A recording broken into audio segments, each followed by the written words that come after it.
कल की जो अहम डेवलपमेंट है, सबसे पहले तो बानी जो पीटीआई हैं उनको और उनकी अहलिया को जो 14 साल कैद बामुशक्कत की सज़ा सुनाई गई है तोशाखाना केस के अंदर, इस हवाले से कमेंट कीजिएगा। और फिर हमने ये जो कल मुख्तलिफ सियासी जमातों का रद्द-ए-अमल देखा है, इस फैसले को लेकर इस हवाले से भी बात कीजिएगा। पहले तो बात यह कि बानी पीटीआई आप कह रही हैं, उनका एक नाम है, उनका नाम है इमरान खान। और मेरा ख्याल ये कि एक अजीब सी बात मालूम होती है कि आप नाम भी नहीं ले सकते हैं। सर बस अब आप ले सकते हैं, हम लेंगे तो फिर मसला होगा। हाँ, तो यही है, जब आप ये हालात ये पहुंच जाएं तो आपको अंदाजा हो सकता है कि मुल्क के इलेक्शन में किस हद तक साफ और सुथरे हो रहे हैं। और जहाँ तक कि देखें जो इनको सजाएं मिली इमरान खान को, वो तो ऐसा लगता है कि वो प्री डिटरमिनेड थी, पहले से तय हो चुका था और पहले से अफवाहें यहाँ गर्दिश कर रही थी कि 8 फरवरी से पहले उनको तमाम सजाएं सुना दी जाएंगी। और ये देखें, मैं नहीं कहता हूँ कि इमरान खान साहब ने कोई गलती नहीं की, बहुत सारी गलतियाँ की हैं। हो सकता है कि जो इन पे इल्ज़ामात हों वो एक हद तक जो है सही भी हो सकते हैं, लेकिन मसला ये आता है कि जिस तरह से ट्रायल चला जा रहा है, जिस तरह से सारी चीज़ें हो रही हैं, उससे तो साफ जाहिर रहता है कि ये एक पॉलिटिकल विक्टिमाइजेशन है। ये कोई जिसमें कोई भी अदालत जो भी जानते हैं, वकील हज़रात जो भी समझते हैं, उनको अंदाजा है कि ये किस तरह से ये केस चलाया गया है, जेल के अंदर चलाया गया है और इसमें शफाफियत बिल्कुल नहीं थी। एक तो ये बात हुई। दूसरी बात ये कि इसका मकसद क्या था। इसका मकसद तो साफ नजर आता है कि जो है पीटीआई को इलेक्शन से बाहर रखना। ये इससे पहले जो गिरफ्तारियां हैं, इससे पहले जो कुछ होता रहा है, उससे सबको अच्छी तरह अंदाजा है कि किस तरह से लोगों को गिरफ्तार किया जाता है, किस तरह से गायब किया जाता है और फिर चंद दिनों बाद उनको जो है टेलीविजन पे हाजिर करके किसी और पार्टी में शामिल कर दिया जाता है। तो ये मैं समझता हूँ कि ये इन तमाम चीज़ों की मौजूदगी में जो कल सजाएं हुई हैं, तो उसी चीज़ का तसलसल है। और ये पाकिस्तान में पहली दफा नहीं हो रहा है। पाकिस्तान में जो एक जिसको कहते हैं कि शेमफुल ट्रेडिशन जो रही है सियासी, यही रही है कि हर प्राइम मिनिस्टर के साथ यही हुआ है। लेकिन जाहिद साहब, आपकी सभी बातें बिल्कुल आप ठीक कह रहे हैं और आप पाकिस्तान की जो सियासी तारीख है, मुख्तसर जो सवाल से बात कर रहे हो, बिल्कुल दुरुस्त है, सही है।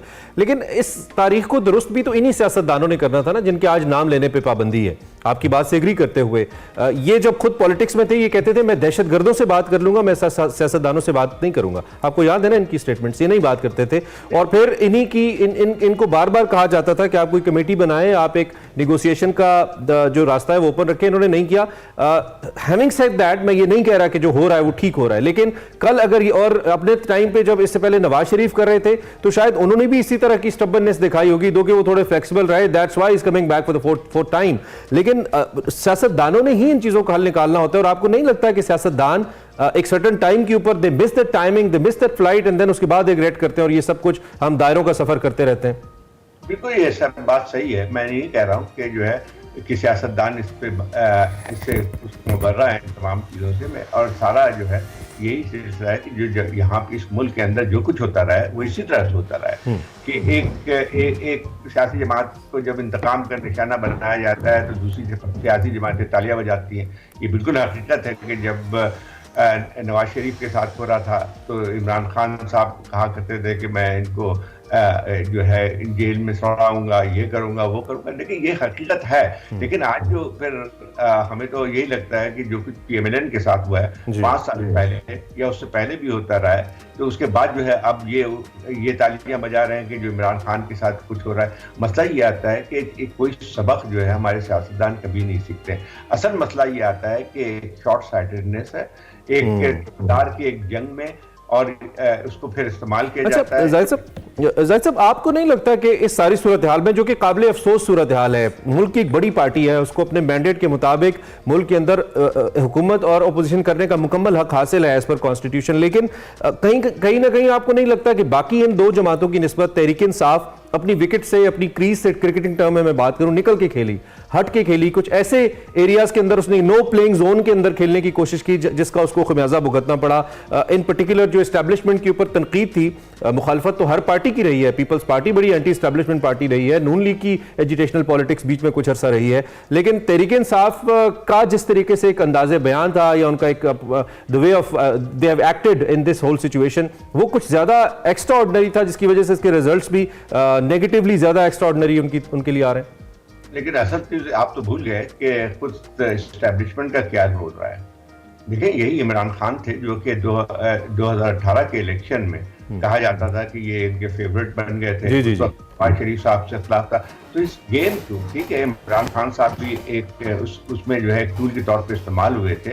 लेकिन अगर इस चीज को हम कैसे बुला दें कि जो इस मुल्क के अंदर खेल इस किस्म का होता रहा है, उसके पीछे कौन से लोग कारफरमा थे। अब ये मुझे बताइए कि ये कौन है कि एक पार्टी को हटाया, दूसरी पार्टी को लेके आया, फिर दूसरी उसको हटाया, तीसरी को लेके आया। तो ये गेम तो आपके यहाँ बहुत पुराना चलता आ रहा है। ठीक है, सियासी पार्टियां जो इनमें अलाकार बनती रही हैं, वो भी कुछ कसूरवार है। लेकिन असल मसला जो आता है वो यही आता है। देखें, अब मसला ये है कि इमरान खान साहब बिल्कुल सही कह रहे हैं कि जो है जिन्होंने जब अपना इक़्तिदार था तो उनको सारा का सारा उनका डिपेंडेंस जो है सिक्योरिटी एस्टैब्लिशमेंट पे था, और उनका जो है सियासी, उन्होंने खुद भी उनका जो रोल रहा है वो सियासी अमल को कमजोर किया उन्होंने। ये बात हकीकत है। इन्होंने जो है पार्लियामेंट को मजबूत करने के बजाय जो है सारा दारोमदार उनकी इक़्तिदार का ISI पे और सिक्योरिटी एस्टैब्लिशमेंट पे था। तो ये तो बिल्कुल सही बात आती है, लेकिन मसला ये आता है कि असल गेम खेलने वाले कौन है, ये भी तो एक उसको भी लगाइए।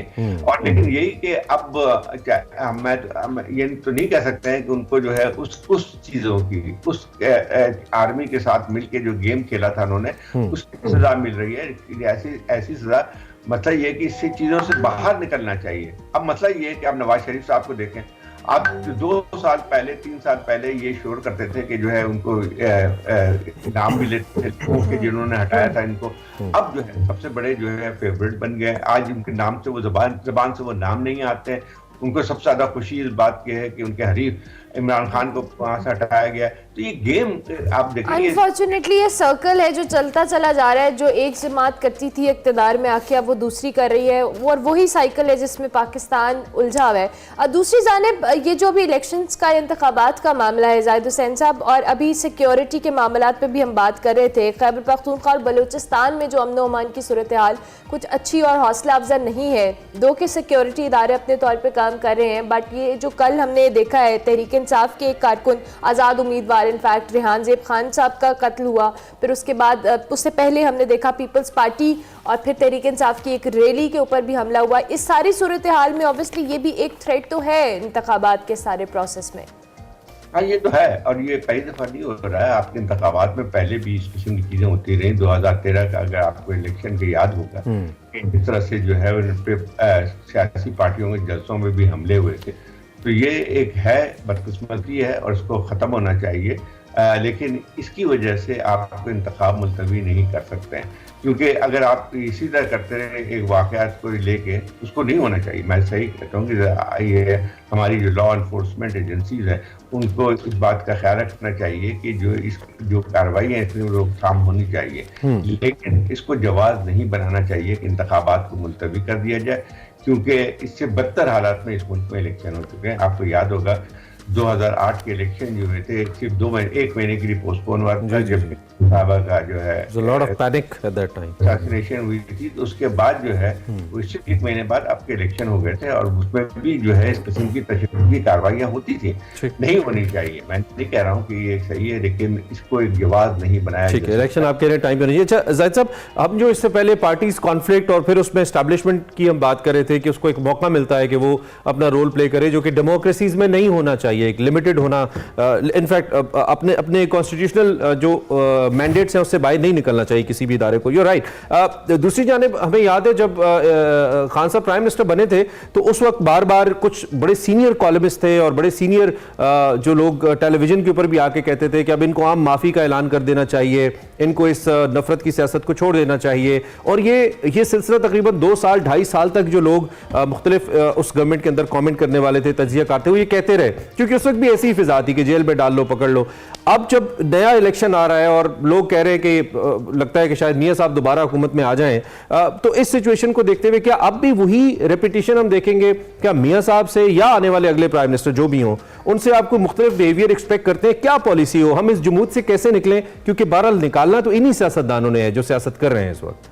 नहीं, बिल्कुल सही बात है। ये जो आज कुछ हो रहा है उसमें इमरान खान साहब का बहुत बड़ा कसूर है। उन्होंने पार्लियामेंट को मजबूत नहीं करने की कोशिश की। जैसे पहले मैंने कह चुका हूँ कि उन्होंने सारा दारोमदार उनका जो है एस्टैब्लिशमेंट की सपोर्ट के उस पे बैसाखी पे था उनका, उसके बगैर वो चल नहीं सकते थे।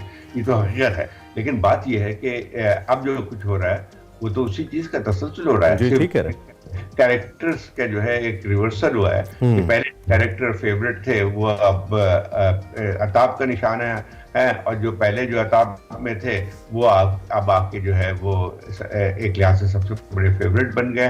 तो मसला ये है कि ये गेम जो खिलाने वाले हैं वो उन्होंने पाकिस्तान की सियासत को तबाह करके रख दिया है। अगर फर्ज की ये चीजें लोगों छोड़ दी जाए तो जो लोग भी इलेक्ट होके आते हैं उनको तय करना चाहिए, पार्लियामेंट के अंदर जो चीजें तय होनी चाहिए तो वो जो है वो कहीं और होती हैं। मतलब आप तमाम सियासी पार्टियां जो हैं जब भी इख्तिदार से बाहर होती हैं तो वो जमहूरियत का नारा लगाती हैं, लेकिन जब इख्तिदार में खुद होती हैं तो फिर वो तमाम ठीक है। अच्छा सर, थोड़ी अगर हम पार्टी पॉलिटिक्स के ऊपर आ जाए, बिलावल भुट्टो के हवाले से मैं आपका कमेंट चाहता हूं। The kind of politics he is doing, हम कल भी डिस्कस कर रहे थे, बयानात की हद तक बड़ा आई कैचिंग उनका बिहेवियर है, उनके बयानात हैं, बड़ा लोग उनको सराहते हैं कि जी बड़े मेच्योर बात करते हैं पॉलिटिकली। लेकिन दूसरी जानिब हम अगर उनकी पार्टी की कारकर्दगी की बात करें तो नून लीग उन्हें कहती है कि आप सिंध की 3 टर्म्स की कारकर्दगी 15 साल की देख लें और पंजाब की देख लें, और क्या आप कराची लाहौर वालों को कहते हैं कि चाहेंगे कि वो कराची जैसा हो जाए? तो ऑब्वियसली लोग कहते हैं कि नहीं, कराची में बहुत ज्यादा मसाइल हैं। बिलावल की पॉलिटिक्स को आप कैसे देख रहे हैं? क्या ये वो पॉलिटिक्स है जिसके बाद Bilawal deserves to be the prime minister?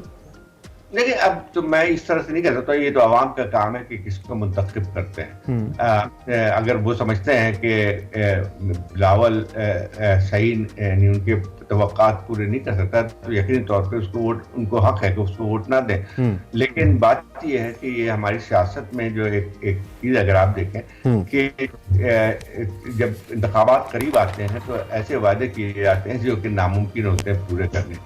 सियासी पार्टियों के अब जरा उठा के देख लें, कोई किसी भी एक जिसको कहते हैं उनके प्रोग्राम जो है अगर आप उठा के देख लें उसमें नारेबाजी के अलावा कुछ भी नहीं है। ठीक है, एक मैनिफेस्टो निकाल देते हैं सारी पार्टियां क्योंकि ये एक रिक्वायरमेंट है इलेक्शन कमीशन की तरफ से, लेकिन मसला ये है कि क्या कभी उस पर अमल किया? मेरे ख्याल किसी सियासी जमात ने आके इक़्तिदार में उस पर अमल नहीं किया।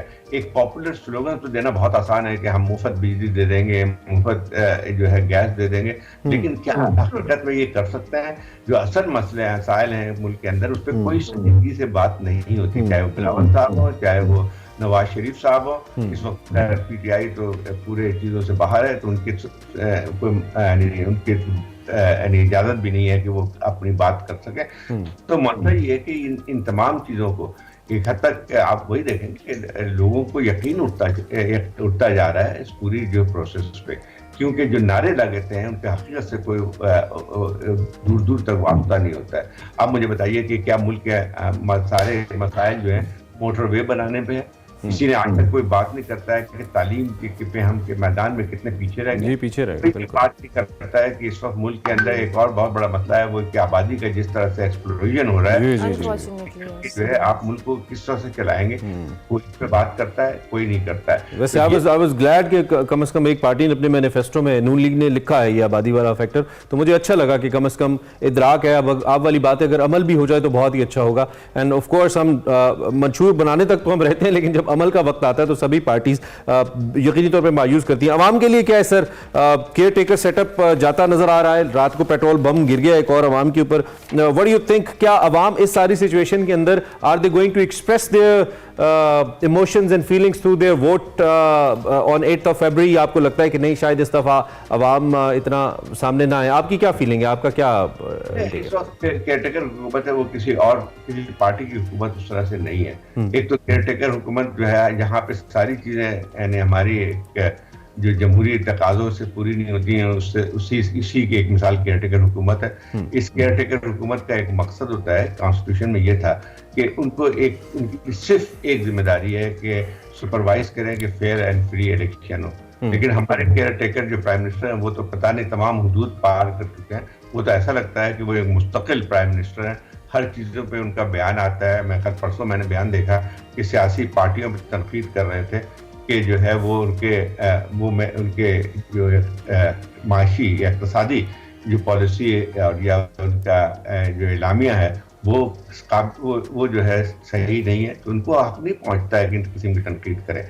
मेरा ख्याल ये है कि जो इस मुल्क में सबसे बड़ी बदकिस्मती है ठीक है। कि कोई भी अपने कॉन्स्टिट्यूशनल दायरेकार में नहीं रहता। बिल्कुल ठीक, बिल्कुल ठीक है। ठीक है, थैंक यू वेरी मच, आपने हमें ज्वाइन किया और जाहिद हुसैन साहब अपना तजिया हमारे सामने रख रहे थे। तमाम इदारों को अपने आइन और कानून के मुताबिक जो इख्तियारात गिवन है उनके अंदर रहकर काम करना होगा, उसी सूरत में हकीकी डेमोक्रेसी आएगी और पाकिस्तान आगे बढ़ेगा। जाहिद साहब का ये कहना था।